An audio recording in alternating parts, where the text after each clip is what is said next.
Contado por el neuropediatra, episodio 34 de la segunda temporada. Bienvenido a Contado por el neuropediatra, con el doctor Manuel Antonio Fernández. El programa donde aprenderás y comprenderás las claves fundamentales del aprendizaje, la conducta, desarrollo, la crianza y la educación de los hijos, así como sus dificultades y alteraciones, para prevenir problemas y evitarlos detectándolos de forma precoz, para actuar de la forma más adecuada, lo más rápido posible y así tratarlos y corregirlos. Todo esto guiados y acompañados por Manuel Antonio Fernández, el neuropediatra. Y un magnífico equipo de profesionales especializados en neurociencias. Testimonios en primera persona, colaboración de expertos de diferentes ámbitos, algún que otro personaje famoso y todo lo necesario para conseguir tus objetivos parentales. Este programa es para padres responsables e implicados al 100% o al 200% en el proceso de crianza y educación de sus hijos, neurotípicos o neurodiversos, con capacidades habituales o capacidades especiales que quieran algo más para ellos. Para padres luchadores e inconformistas que están dispuestos a darlo todo por su familia, a emprender, a aprender, a esforzarse y a ofrecer lo mejor de sí mismo por sus hijos. Este programa está imaginado, pensado, creado y desarrollado especialmente para ti.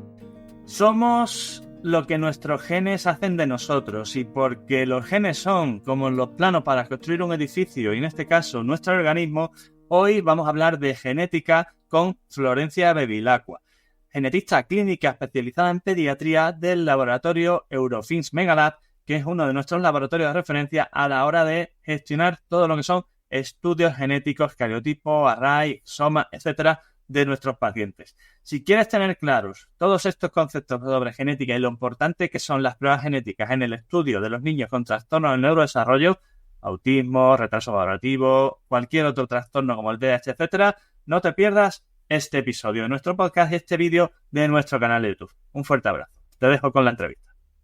Hola a todos, bienvenidos a esta nueva edición del podcast contado por el neuropediatra. Ya sabéis que este audio también lo tenemos en vídeo para nuestro canal de YouTube y os pedimos que le deis al me gusta, suscribir y a la campanita para que os avise de los nuevos vídeos que aparezcan, porque ya estamos más allá de las 70.000 descargas en el podcast y más allá de los 140.000 suscriptores en nuestro canal de YouTube. Queremos seguir creciendo para ayudar a todas las familias y hoy, precisamente para ello, porque es uno de los temas que más tiempo gasto en dedicar a explicar en las consultas a las familias, vamos a hablar de genética, pero no de genética técnica, sino vamos a hablar de genética clínica. Evidentemente tendremos que decir algunas cosas que son técnicas porque son importantes, pero no quería yo hablar solo de eso, sino que para ello os traigo a una especialista en genética clínica, que es una especialidad que no tenemos en España, que debería hacerse, pero que igual que la neuropediatría no existe como tal en nuestro país. Bueno, ya sabemos cómo va todo este tema de la administración, etcétera, siempre va más atrás de la realidad. Pero bueno, tenemos a una especialista en genética clínica que además trabaja para un laboratorio de primer nivel en España, que es Eurofins Megalab, que es Florencia Bevilacqua. Que yo cuando escribí y vi su nombre y su apellido pensé que era italiana y ahora antes de entrar ya me ha comentado cuál es la situación, pero ella es argentina. No le vamos a preguntar por Milei, porque mejor no meterse en camisas de 11 varas, aunque yo ya sabéis que tengo mi opinión, pero bueno, vamos a centrarnos en lo que es su actividad profesional. Ella no solo es genetista clínica, sino que se ha formado en una serie de centros de primer nivel. Hablamos del Centro Oxford de Medicina Genómica, ha tenido un fellow, que es como se denomina las estancias formativas en genética clínica pediátrica en el Hospital Más Grande de Argentina, ha hecho análisis de datos genómicos, trabaja con exomas, con paneles, en fin. Ella es Florencia Bevilacqua, que es médico genetista, como digo, de Eurofins Megalab, y allí se dedica al análisis de estudios genéticos, interpretación e informe, porque eso es una de las cosas más importantes, no solo tener los datos, sino saber cómo interpretarlos y explicarlos a las familias. Así que nos acompaña para compartir sus conocimientos, su experiencia y para ayudarnos a entender a vosotros, familias, pero también a vosotros, profesionales, que yo después haré esa notita, esa cuña autocrítica, a entender mejor lo que es la genética clínica y la importancia de esta especialidad en el ámbito pediátrico, especialmente de la neuropediatría. Florencia, bienvenida, muchas gracias, y ya ves que casi que si no me paro lo cuento yo todo en una hora, así que muchas gracias por estar aquí, a ti, al laboratorio, y espero que te resulte entretenida esta entrevista. Hola, sí, gracias por la presentación y desde ya libre de todo lo que quiera decir. Mira, la primera pregunta, como te decía, para las familias que no están familiarizadas con el área de la genética en general o la genética clínica, ¿cómo le podríamos definir de una forma corta, pero clara y sencilla qué es la genética clínica y qué importancia tiene en la medicina actual, donde nuestros genes básicamente son el origen de muchos de los problemas que vemos en el día a día del desarrollo infantil y de otras patologías? La genética es todo lo que viene codificado en nuestra ADN, digamos. Nosotros tenemos una hebra de ADN con un montón de letras que generan proteínas. Esas proteínas van a determinar cómo funciona nuestro cuerpo en sí en general y todo lo relacionado desde color de ojos hasta patologías. La genética avanzó muchísimo y hoy por hoy te diría que casi todo está determinado por la genética en mayor o en menor medida. En la genética clínica por ahí estudiamos más y nos centramos más en lo que está más determinado por la genética, los síndromes genéticos o cuando hay un solo gen que al estar alterado genera una patología.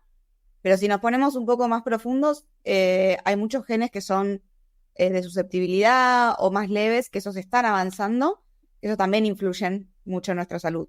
Con lo cual yo me animaría a decir un poco que la genética está en todo. Conocemos más lo que es más penetrante, como decimos nosotros, o lo que es más fuerte, pero en todo en cierta medida influye. Y conocer esta información puede darle mucha información a las familias, puede ayudar con tratamientos, puede ayudar con seguimientos, puede darles información también de riesgos de que esto se repita o no, y sobre todo dar respuestas. Yo creo que en la práctica clínica, aunque no haya un tratamiento específico, que ya probablemente hablemos un poco más de eso, conocer la respuesta, aprendí que para las familias es súper importante. Entonces hay veces que eso creo que es lo que más destaca. Me encanta esa respuesta. Te quiero preguntar también qué te llevó a centrarte en el área pediátrica. Entiendo que desde mi área de especialización, a mí me parece que es apasionante lo que se puede descubrir ahí, pero como decías, muchas veces me preguntan los padres, bueno, ¿y el estudio genético este que me plantea, esto me va a hacer que el niño pueda tener un tratamiento específico? Y yo siempre les respondo, mira, lo normal es que un resultado genético X no nos determine la posibilidad de un tratamiento específico. Pero eso no significa que no sea tan o más importante conocer qué riesgo hay, como decías tú, de que esto se repita si tienes otro hijo, qué riesgo hay de complicaciones a largo plazo, cuál es la información que nos da ese estudio sobre el pronóstico a largo plazo de este chico, evolución, etcétera, complicaciones, riesgo de otras cosas. Y yo siempre digo a los padres que la información es poder y que cuanta más información tengamos sobre las cosas, más claro tenemos nuestras decisiones. Y al final, cuando se habla del consentimiento informado, tan famoso ahora en todo lo que es la medicina, ¿no? Pero que se habla tanto que yo creo que está un poco ya banalizado, es tomar decisiones teniendo información. Y si no tenemos toda esa información, cualquier decisión que tomemos, por muy pensada que sea, pues probablemente no tenga las bases suficientes como para poder decir que sea acertada. Al final estamos dejando muchas cosas al azar. Pero esto es una opinión, así que la pregunta mía es, ¿qué te llevó a centrarte en el área de la pediatría? Yo hice primero la especialidad, que la especialidad es algo global, digamos, y la genética también engloba todos los aspectos de la vida, fertilidad, enfermedades del adulto, pero creo que pediatría, comparto que es apasionante la cantidad de genes y de síndromes y de patologías que uno puede encontrar, que a su vez también llegan a la adultez, y creo que también es donde uno puede tener bastante impacto. Entonces cuando terminé la especialidad general, la verdad que la pediatría me pareció lo más apasionante para seguir, sobre todo por el volumen de patologías y por la heterogeneidad, la cantidad de diferencias. Y bueno, como decías vos, esta ayuda a la familia de poder darles esta información, que si bien hoy por hoy no hay un tratamiento específico, sí esta información ayuda en un montón de aspectos de la vida. Yo siempre pongo de ejemplo en este tipo de situaciones que el año pasado, por ejemplo, gracias a combinación de array, exoma, etcétera, tuvimos un análisis de 2 pacientes que nos dieron síndromes que, por supuesto, yo no conocía. O sea, porque ahora mismo estaban definidos como ultra raros. Es decir, tenemos uno que es síndrome de Schaffer, que está, creo que en menos de 100 casos en el mundo o algo así. Y después el síndrome de Shinawi no sé cuánto, que no me acuerdo ahora porque está descrito recientemente, del que hay menos de 20 casos. ¿Qué información nos aporta eso, aparte de la sintomatología, etcétera? Pues por ejemplo, en el último nos aporta la información de que sabemos que el paciente de más edad tiene 39 años. O sea, la esperanza de vida por lo menos son 39 años y con una calidad de vida razonable. Este tipo de cosas es lo que creo que es importante que las familias tengan en cuenta a la hora de plantearse el estudio genético. Y digo todo esto de plantearse porque tenemos en España, y como ya sabéis, y en muchos sitios también, pero bueno, en España en particular, un problema con lo que es la financiación de los estudios genéticos en la sanidad pública. Es decir, hay un rechazo a realizar muchos de estos estudios a nivel de la sanidad pública por los costes. Y esto es un problema importante. Yo siempre digo que a estas alturas yo ya tengo, cumplí hace poco 44 años, he estudiado mucho, tengo mucha experiencia. A estas alturas, cuando algo no lo entiendo, yo siempre digo que me falta información. O sea, yo no soy tonto. Si algo no consigo entenderlo, es que algo no me está cuadrando. Entonces, cuando veo problemas con este tipo de financiación, etcétera, mi pregunta es, o más de financiación en sí, cuando vamos antes, el especialista de la sanidad pública no le quiere pedir la prueba, no quiere hacer esto, no quiere hacer lo otro. Siempre me pregunto, ¿esto es por falta de conocimiento, que ya es peligroso, o es porque sabiendo que existen pruebas que se pueden hacer y demás, no las quiero hacer de motu propio? Es decir, ¿es falta de conocimiento o es falta de actitud, disposición y rechazo? Porque eso sí que es una negligencia. Entonces, por aquí va la pregunta. ¿Por qué hay aún quien le dice a sus pacientes que si el cariotipo es normal, que es lo más básico y lo más burdo, entre comillas, que podemos hacer hoy en genética, el problema de su hijo no es genético? Es decir, ¿de verdad hay tanto desconocimiento en el área de la genética, en médicos como podemos ser neuropediatras, psiquiatras, etcétera? Es decir, nadie sabe o nadie tiene claro lo que es un array, lo que es un exoma, lo que son los sintrones. ¿De verdad es tan difícil? Y desde vuestra perspectiva como genetista clínico, ¿cómo vivís este proceso que para mí como profesional muchas veces es frustrante? Porque esto pone a la familia en la tesitura de no me lo hacen, lo tengo que pagar, y cuando lo tengo que pagar ya me planteo hasta qué punto un coste de una prueba genética puede ser desde 600, 800 hasta 1.000 y pico, 2.000 euros, me lo puedo permitir o me compensa, entre comillas, lo de compensar para el resultado que yo espero o la expectativa que yo tengo de conseguir de ese resultado, ¿no? Sé que es una pregunta controvertida, pero ¿cómo me plantearías tú la respuesta a ella? Yo creo que hay mucho desconocimiento y poca iniciativa de aprender o de derivar. Hay un dicho en Argentina, no sé si acá también, que a veces no es importante saber sino tener el teléfono del que sabe. Sí. Entonces, Mira, yo siempre no digo eso, pero uso mucho que dice, yo no necesito tener todo el conocimiento aquí, pero a lo mejor en el bolsillo llevo el libro donde viene, ¿sabes? O sea que claro. no hace falta saberlo todo, pero sí cómo encontrar la información. Entonces yo creo que hay un desconocimiento importante sobre lo que es la genética, pero también hay poca iniciativa de, por ahí no sé si es tan importante que médicos, en realidad sí creo que sea importante que los médicos aprendan de genética, pero en el caso de médicos ya establecidos que por ahí no quieren ahondar en esa rama, sí me parece importante por lo menos entender que esa rama es importante y entender cuándo hay que derivar a alguien que sí lo sepa. Y eso muchas veces no pasa y termina perjudicando a las familias. También creo que hay un prejuicio importante con esto que hablábamos de que la mayoría de las enfermedades genéticas no tienen un tratamiento específico y se cierra la opinión en eso. Y no se mira más allá de todo lo que no es un tratamiento específico que sí puede ayudar al paciente, a la familia, a sus hermanos, a sus padres. Entonces se termina quedando en el simplismo de esto no es importante, no hay ningún tratamiento para curarlo. Y al final y al cabo, el que se perjudica es el paciente y su familia. De hecho, para poder plantearse ningún tipo de tratamiento genético, terapia génica, primero tenemos que conocer datos, conocer información. Y así fue como se empezó con cuadros específicos como pueden ser el equifrágil, que hoy en día sí que hay estudios y ensayos clínicos de terapia génica para equifrágil y también para el síndrome de esclerosis tuberosa, que también hay terapia génica en estudio para ello. O sea que claro, no va a haber terapia génica para todos, pero para poder plantear que haya algún tipo de herramienta para mejorar aspectos genéticos, también tenemos que tener ese conocimiento. Así que creo que esto que planteas es fundamental. ¿Cómo podríamos resumir de una forma sencilla los principales estudios genéticos que estarían disponibles hoy en día para las familias? Y te concreto para no dispersarnos: cariotipo, array, exoma. Creo que ya más allá de eso va a hacer bola a la gente, pero esos tres conceptos ¿cómo se los podemos explicar de una forma sencilla a las familias para que lo entiendan? Nosotros creo que para entender el concepto de los estudios tenemos que entender un poco cómo está organizada nuestra información genética. La información genética, como dije antes, a mí me gusta compararla con un hilo largo, que es la hebra de ADN, llena de letras, que esas letras en grupos generan los genes que codifican una proteína.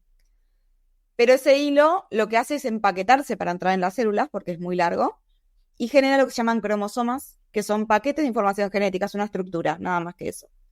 Entonces, cuando hacemos estudios genéticos clínicos, digamos, de estos síndromes, tenemos dos grupos de estudios. Uno que va a ver cantidad, si falta o sobra material genético, y otro que va a ver cómo está escrita ese ADN. Depende de la clínica del paciente, depende del protocolo del médico, se puede empezar por uno o por otro, hacer ambos y demás. Dentro de los que está la cantidad tenemos el cariotipo, que es el primer estudio genético que se masivizó, que ve si falta o sobra material genético en cantidades grandes, porque eso se hace con un microscopio y es un nivel de resolución del ojo de la persona.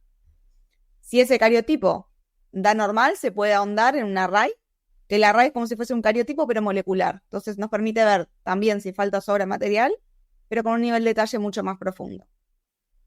Y después tenemos el grupo de estudios que va a ver cómo está codificado ese ADN, es decir, las letras, si hay algún cambio o como se conoce normalmente mutación o variante, que es una sola letra de toda esa hebra. Y ahí ya entramos en el exoma o en los paneles, que es sí la secuenciación, que puede ser que suene este nombre también.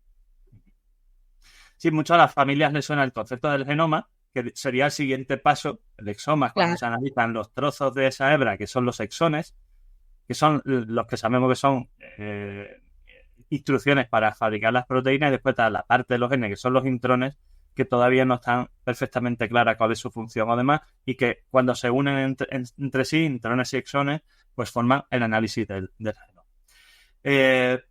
Esto es importante porque, como decíamos, que un cariotipo sea normal, es decir, que a un libro no le falte un capítulo, no significa que dentro de ese capítulo no pueda faltar una página, un párrafo o una palabra importante. Entonces, eso es la cuestión que tenemos que analizar. E incluso, aunque no falte nada, puede que no esté bien escrito. Con lo que, al final, cómo se interpreta esa información también puede ser erróneo.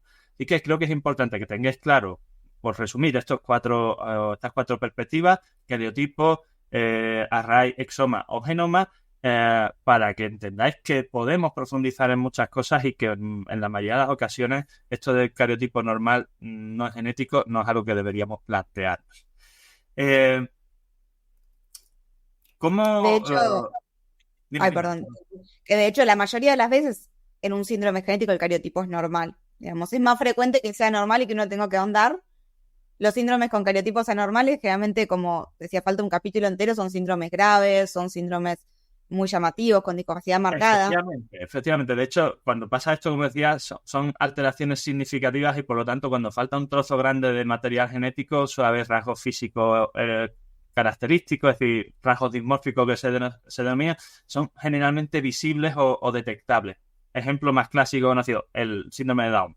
Hay 3 cromosomas 21 y eso es genéticamente anómalo y eso hace que la estructura física, la cara, es decir, haya unas características peculiares y que además son similares entre las diferentes chicas. Cierto, y esto se me había olvidado remarcarlo. Al fin y al cabo, todo esto son análisis de sangre, porque a mí muchas veces los padres me preguntan, bueno, y para todas estas pruebas, digo, bueno, si es que realmente con un análisis de sangre se podría medir todo o incluso habría que plantear, como decías tú, en función de cuál es el protocolo, etcétera, el camino a empezar. De hecho, hoy en día, según todas las recomendaciones, protocolos y demás, para trastornos del neurodesarrollo, especialmente si no hay rasgos físicos anormales, el primer paso podría indicarse directamente el array, ¿verdad? No sería algo imprescindible plantearse un cariotipo previamente. No, generalmente en casos de autismo o de discapacidad intelectual sin nada que acompañe, el cariotipo, como decíamos, son cosas más severas, más que se expresan, con lo cual lo indicado sería ir directamente a un array, o incluso hay quienes van directamente a un exoma y después van a un array. Eso también depende mucho del profesional y del caso clínico. En tu experiencia, ¿cuáles son las anomalías más frecuentes detectadas en los casos de pediatría? Yo creo que por lejos la consulta más frecuente es autismo o discapacidad intelectual. Uh-huh. Lamentablemente también son patologías que aisladas tienen un rédito bajo diagnóstico, por esto que hablamos al principio que generalmente no tienen un solo gen que lo genera, sino que hay muchos genes que dan susceptibilidad. Entonces, cuando uno hace un estudio genético, aparecen variantes, pero no siempre. Pero sí creo que la consulta más frecuente es esa. Vale, y ahora te voy a meter en un jardín un poquito más entretenido. Y por complejo me refiero. Tenemos conceptos que ya complican un poco más este tema, como heredabilidad, penetrancia, variantes de significado incierto. Me encuentro también informes, y esto va como crítica a la genética, en los que la existencia de una anomalía o una mutación en el chico y en uno de los padres, siendo padre sano o madre sana y el niño enfermo o afectado, directamente dicen que hay una baja probabilidad de que el origen de la patología del chico sea esa mutación, incluso aunque vayas a buscar esa mutación y describa la sintomatología del chico. Claro, cuando yo tengo que explicar todo esto a los padres, me resulta sencillo porque los padres con explicaciones sencillas entienden las cosas. Pero esto de la penetrancia, quiero que lo expliques para que la gente lo tenga claro. O sea, yo siempre digo a los padres que una cosa es la alteración que tenga el chico en su gen, que básicamente los genes que tiene el chico son los del padre y los de la madre heredados a medias, ¿vale? Por resumir, pero claro, si esa misma alteración la tiene el padre tiene sus genes que vienen de su padre y de su madre, es decir, del abuelo y de la abuela del chico. Entonces, no son exactamente los mismos y por lo tanto en el hijo puede generar problemas y en el padre no. Pero veo que en los informes de genética me encuentro muchas veces una, no sé si falta de profundización en eso o baja valoración de la existencia de una posible penetrancia incompleta, parcial, que haga que el chico tenga esa patología y el padre no. Entonces, esto es algo habitual desde el punto de vista de la genética clínica a la hora de hacer el informe por prudencia. También tiene que ver con el nivel de conocimiento del especialista que lo hace o cómo funciona este tema. Yo creo que tiene que ver, bueno, no podemos menospreciar el nivel de conocimiento del especialista que lo hace. Por eso, O si pasa, sí. O incluso si pasa por un especialista o no. Hay laboratorios internacionales que tienen hoy en día con la inteligencia artificial todo el proceso automatizado y al fin y al cabo el que reporta es una inteligencia artificial. Pero también no lo había pensado eso, oye, mira, no lo había pensado eso. No son la mayoría tienen un componente humano, pero hay laboratorios que no lo tienen y eso se nota porque, bueno, es un proceso muy automatizado. Pero también creo que depende mucho de cada caso y cada variante. Yo creo que esos casos requieren, sí, de una atención muy precisa y de tiempo y de un profesional que lo analice y lo evalúe, pensando, como bien decías, la penetrancia, la expresividad, que es otra característica de las variantes, que hay genes que pueden presentarse en un espectro de clínicas y que puede ser que el padre lo tenga, por ejemplo, la neurofibromatosis, y que el padre tenga un par de manchas café con leche que nunca en su vida le representaron un problema, y que por ahí sí tengan un hijo con un tumor, un glioma, y que haya pasado desapercibido ese padre. Con lo cual, ahí no se puede menospreciar esa variante, sino que muchas veces lo que se tiene que indicar es hacer un chequeo completo clínico de ambos padres. Está la penetrancia, que también puede hacer que un padre sea totalmente sano, por esto de la composición genética del resto. No somos un solo gen, sino que somos un interjuego de todos nuestros genes, y ese interjuego puede hacer que un gen se exprese o no se exprese. Y creo que también esto tiene que estar valorado en la clasificación de la variante. Digamos, si uno encuentra una variante francamente patogénica, no puede dejar de lado estas características. Si uno encuentra una variante de significado incierto, que son estas variantes que hoy en día no podemos decir si son benignas y no, va a depender también mucho de qué criterios. Para que se entienda, para clasificar una variante nosotros usamos una serie de criterios internacionales y estandarizados que incluyen frecuencias, incluyen publicaciones, incluyen estudios funcionales. Y a veces hay variantes que son de significado incierto, pero que ya sabemos que son más benignas y por ahí encontrarlas en un padre ayuda a descartar esta variante. Pero a mí me pasa, perdona que te interrumpa, a veces Sí. esto de, yo siempre solicito cuando no vienen incluidas las variantes de significado incierto. Y hago un trabajo que llamo de chino, ¿no? Porque a veces tienes que coger 2 o 3 y ir buscando Q13.Q, no sé qué, y empiezas a buscar. Claro, hay veces que no todo viene en las bases de datos clínicas, tienes que buscar en publicaciones científicas, etcétera, y a veces te dicen que una variante es de significado incierto y te pones a buscar y encuentras una publicación donde aparece una serie de 3, 4, 5 casos, a veces uno, donde se expresa claramente esa mutación y esa sintomatología que coincide perfectamente con la de tu paciente. Y dices, a mí me han dicho que esto es de significado incierto, baja probabilidad de no sé qué, pero es que este caso es ese que está ahí. Entonces, me cuesta no poder decir, mira, pues diga lo que diga el informe, yo asocio esto con esto, ¿no? Sí, muchas veces la categoría incierta termina cayendo en que no hay evidencia suficiente. Sí. Muchas veces cuando eso pasa, a mí personalmente me gusta recomendar justamente esto de segregar en los padres, de buscar más evidencia. Los criterios de clasificación obviamente se volvieron cada vez más estrictos. Yo creo que principalmente porque hay tantos laboratorios de genética y se masivizaron tanto los estudios que se necesitaban reglas claras, porque es verdad que uno a veces busca una variante y la encuentra clasificada como benigna, como patogénica y como incierta. Depende del laboratorio. Entonces, los criterios a veces se volvieron tan estrictos que no permiten clasificar como patogénica una variante que uno la mira y dice, tiene que ser esto. Sí, pero a lo mejor resulta que la frecuencia está 0,x por encima del rango que se considera además. O los criterios dicen, bueno, hay que encontrar más de 10 pacientes para aplicarlo, y hay 9. Y no hay, efectivamente. O esas pequeñas cosas finas, pero por eso yo creo que en una variante que está más cerca de lo patogénico, sí hay que darle relevancia y seguimiento en el tiempo, porque lo más probable es que en el tiempo aparezca algo que nos lleve a reclasificarla. Como también hay variantes que son inciertas porque no hay nada, pero que uno mira y dice, esto no es nada, porque los predictores dicen que es benigno, porque tiene una frecuencia alta. Es como un poco... Está en una región que es poco patogénica, sí, esta zona de aquí, aunque se altere, no suele ser generadora de patología. Todo esto cuando hay que informar, cuando hacéis esas consultas de asesoramiento genético, que en muchas ocasiones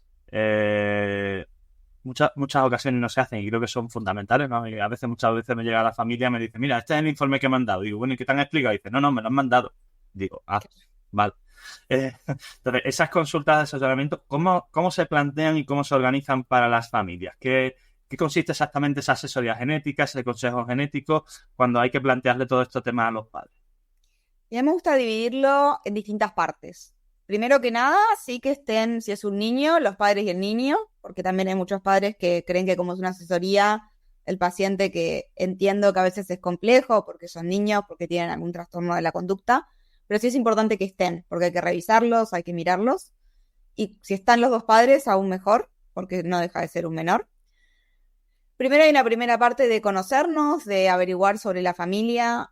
Sí, son consultas un poco más profundas que con otros especialistas. Solemos preguntar antecedentes de primos, de tíos, de abuelos, que a veces en otras consultas pasan por alto, pero a nosotros nos sirve tener al menos 3 generaciones bien registradas, con porque antecedentes. Una cosa que también es verdad, y esto es una autocrítica a mí y a muchos de los compañeros. Muchas veces pedimos un estudio genético sin ni siquiera explicar la sintomatología del niño, ¿verdad? Trastorno del desarrollo, estudio genético, quiero un array. Y claro, a veces puede aparecer una variante o no, y el genetista dirá, bueno, pues es que no sé qué sintomatología puedo encajar con esto porque no me han dado más información. Bueno, eso es fundamental. Sí, como crítica para mí y para nosotros, es fundamental intentar ser lo más detallado posible con la aportación clínica que se hace a la hora de solicitar los informes. Sobre todo para evitar información extra que no nos sirve para nada, ¿no? Nosotros tenemos más o menos 20.000 genes que sabemos para lo que funcionan. Y cuando hacemos los estudios, si no filtramos, nos van a aparecer más o menos 2.000, 3.000 variantes para analizar. De esas 2.000, 3.000 variantes, puede que nos quedemos con 50 que tienen una potencial relevancia clínica. Si no tenemos una clínica para poder filtrar, va a haber un montón de información que nos sirva, porque a veces se pide así, trastornos del desarrollo, y no sabemos si el chico tiene rasgos dismórficos o no, si tiene epilepsia o no, y esa información es importante para poder darle importancia a los cambios que encontramos, porque capaz que hay una variante incierta en sordera y no tiene nada que ver y probablemente no sea benigna, pero si no sabemos si el paciente lo tiene o no lo tiene, no la podemos descartar. Entonces, cuanto más información tengamos, más preciso y más conciso va a ser también el resultado. Y teniendo en cuenta todo lo que se habla sobre la seguridad de la información. Esto por plantear aspectos relacionados con el futuro, ¿no? No somos conscientes a veces de la repercusión a largo plazo que puede tener el conocimiento de nuestros genes. Entonces, hay películas, hay un poco de ciencia ficción, pero que no es tanta, sobre la recolección de información genética de los individuos para tener una biblioteca genética de toda la población. Esto se plantea qué conflictos éticos puede generar, cómo es de viable o de preocupante poder tener esa información. ¿Cuál es tu opinión profesional y personal al respecto? Que sé que es una pregunta también un poquito complicada. No, yo creo que comparto con vos que la información es un gran valor y que todo lo que se avanzó en la genética se avanzó gracias a conocer más cosas. Hoy en día existen muchos biobancos con información genética anonimizada, por supuesto. Yo creo que todo esto sí se tiene que hacer sin nombre y apellido de pacientes, pero sí creo que es muy valioso compartir lo que encontramos, porque, bueno, estos síndromes que vos mencionabas hace un rato, si esas 10 personas no hubiesen compartido, ese paciente no tendría un diagnóstico, porque no se hubiese asociado la clínica con este paciente. Y a su vez, si el paciente que tenía 34 años no hubiese compartido esa información, no se le podría haber dicho al paciente que la sobrevida no se ve sustancialmente afectada. Lo mismo con tratamientos. Cuando aparecen tratamientos específicos para mutaciones y demás, generalmente se empieza por las variantes más frecuentes, como es fibrosis quística, como es atrofia medular espinal. Y también compartir hace que sepamos quién es más, qué variante es más frecuente, cómo funcionan estos tratamientos, con lo cual yo remarco y destaco que para mí sí necesitamos compartir todo lo que encontremos, siempre respetando la privacidad del paciente, sin nombre, sin apellido, sin datos reconocibles, pero sí por ahí información genética y clínica para ayudar a otros pacientes. Hay muchos pacientes que a veces se anotan en asociaciones de pacientes con variantes en X gen, que yo también siempre lo destaco porque me parece que si va a haber un tratamiento van a empezar por esas asociaciones, o si alguien va a hacer un ensayo clínico va a empezar buscando ahí. Por los grupos reconocidos, claro. Entonces me parece que esa información sirve. Sí hay una fantasía que incluso me han llegado a plantear en consultas sobre clonación, sobre si doy mi información y demás. Eso depende mucho de la ética del profesional. Si hacemos las cosas dentro de la ética y dentro de la legalidad, compartir información debería ser solo compartir información. Y nada más que eso, siempre respetando que sean lugares oficiales, profesionales. Hay biobancos de UK, hay biobancos de Estados Unidos, muy reconocidos y los más grandes, que creo que de compartirlos habría que ir a esos dos sectores.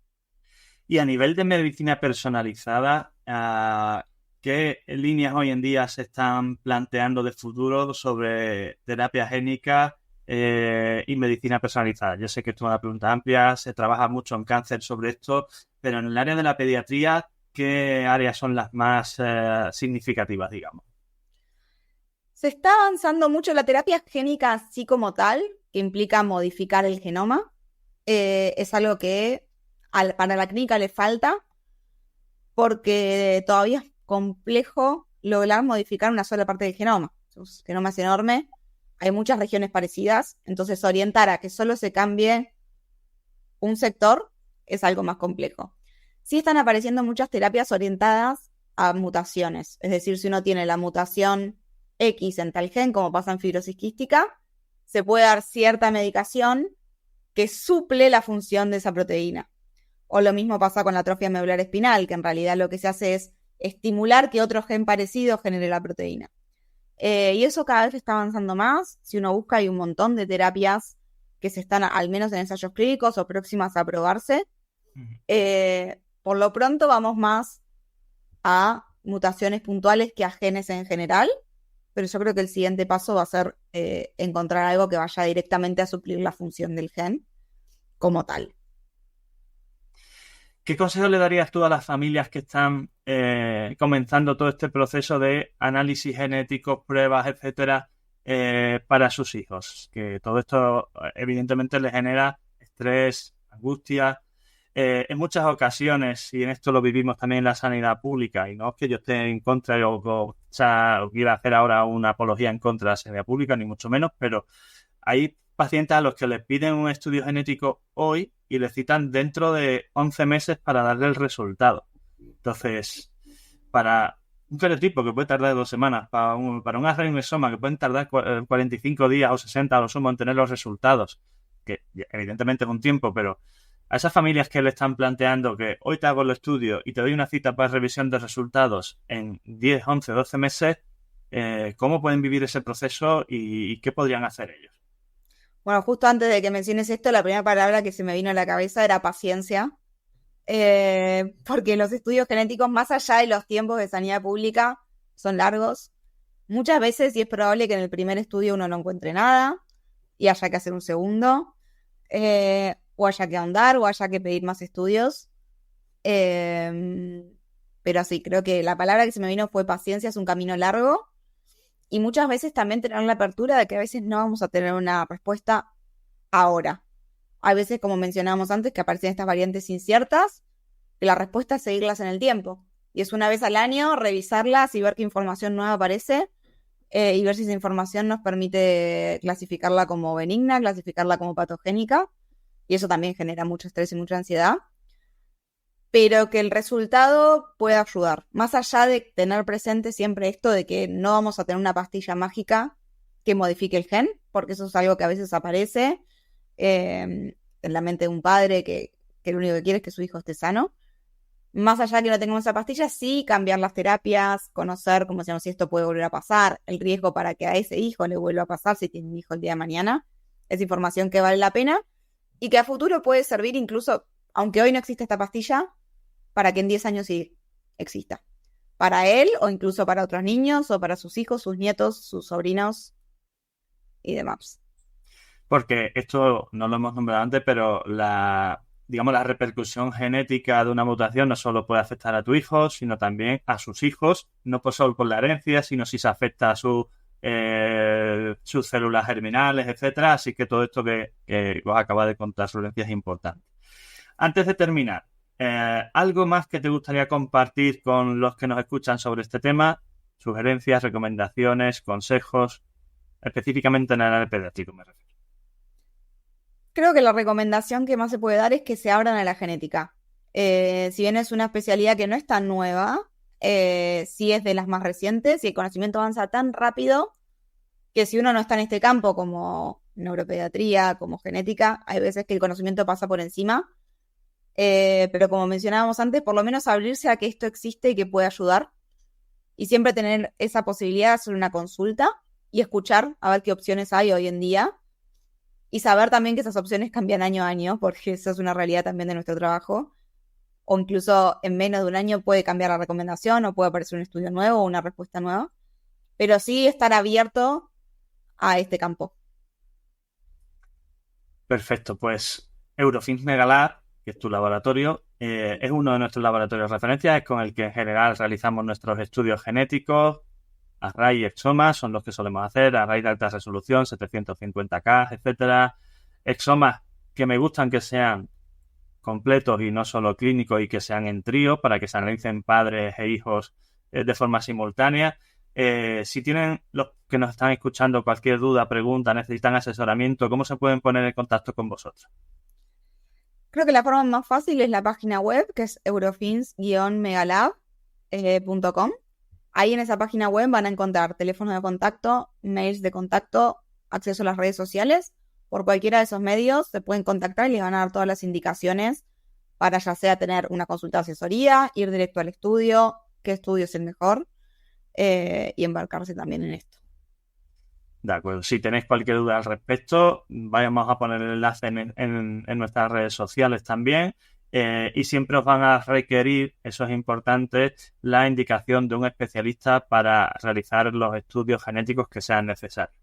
Así que espero que toda esta información os haya resultado de interés, creo que es muy importante, por eso hacemos esta entrevista y vamos a hacer alguna más con Megalab para explicar aspectos técnicos también más específicos sobre las pruebas. Pero antes de terminar, siempre cerramos todas nuestras entrevistas haciéndoles una serie de preguntas, 5 específicas a los que nos colaboran. que se responden de forma muy sencilla y tienen como objetivo conocer un poco más el perfil personal de la persona. ¿Café o té? Café. ¿Y mate? Soy del mate, pero en ambiente social. Me cuesta tomarlo sola. Vale. Sí lo tengo en familia o con amigos, pero sola, café. ¿Mar o montaña? Montaña. Soy de Bariloche. La ¿Lectura Patagonia. o deporte? Lectura. Lectura de paper. También, científica. ¿Comida favorita? Lo dulce. Extraño mucho el dulce de leche. ¿Anécdota más divertida en familia? Uy, tengo una familia muy divertida, pero no quiero que nadie se ofenda con anécdotas, pero vamos a contar que sí, porque hay anécdotas personales. No cuentes quién. Tú di el pecado y no el pecado. No, cuando éramos chicos, me acuerdo que las madres del colegio hacían tortas espectaculares, decoradas, espléndidas, y mi madre es como yo en la cocina, hace lo que puede, trata de defenderse, pero ella no quería hacer menos, y para un cumpleaños quiso decorar una torta con vaquitas de San Antonio, se dice acá también, los bichitos esos. Sí. Y buscó un tutorial en internet. Esa torta se parecía a cualquier cosa, menos vaquitas de San Antonio. Y es el día de hoy que nos acordamos y nos reímos porque hizo una especie de frutilla con chocolate, pero parecía las fotos de ahora en las redes sociales de expectativa realidad. De lo que pido a AliExpress y lo que llega, ¿no? Sí, lo que pedí y lo que llegó. Así que a partir de ahí se encargaron todas las tortas. Se resignó a cocinar y asumimos nuestras limitaciones. Perfecto. Pues muchas gracias por tu participación, muchas gracias a ti personalmente, Florencia, muchas gracias a Eurofins Megalab por colaborar en nuestro podcast y esperando que todos tengáis más conocimiento sobre el tema de la genética, del que también tenéis algún que otro vídeo en nuestro canal de YouTube donde os explico Array, Exoma, Cadetipo, etcétera, y cualquier duda que tengáis, info@neuropediatra.es y la página web de eurofins-megalab.com para resolverla, ¿de acuerdo? Un fuerte abrazo y hasta el próximo episodio. Bueno, dime, ¿qué te ha parecido la entrevista y este episodio? Apasionante, ¿verdad?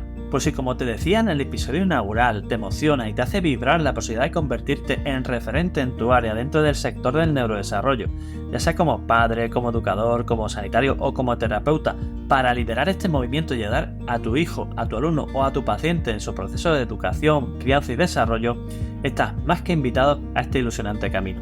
Únete a nuestra comunidad y difunde nuestro mensaje. Hazlo llegar tan lejos y a tanta gente como puedas.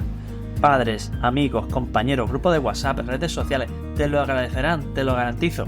Y si quieres profundizar en alguno de los puntos que tratamos en este podcast o necesitas ayuda para la evaluación, el diagnóstico, la terapia o el tratamiento, ya sea presencial o online, de problemas de aprendizaje, conducta, maduración, desarrollo, relaciones sociales o autoestima, y también para situaciones específicas como el TDAH, la dislexia, las altas capacidades, el retraso madurativo, el autismo, las PES, la epilepsia, la migraña o los trastornos del sueño, ponte ahora mismo en contacto con nosotros en elneuropediatra.es, donde además también encontrarás cientos de artículos de gran claridad, de gran información y de gran relevancia sobre estos temas y, algo aún más importante, guías de orientación para familiares de apoyo en el camino de estos procesos.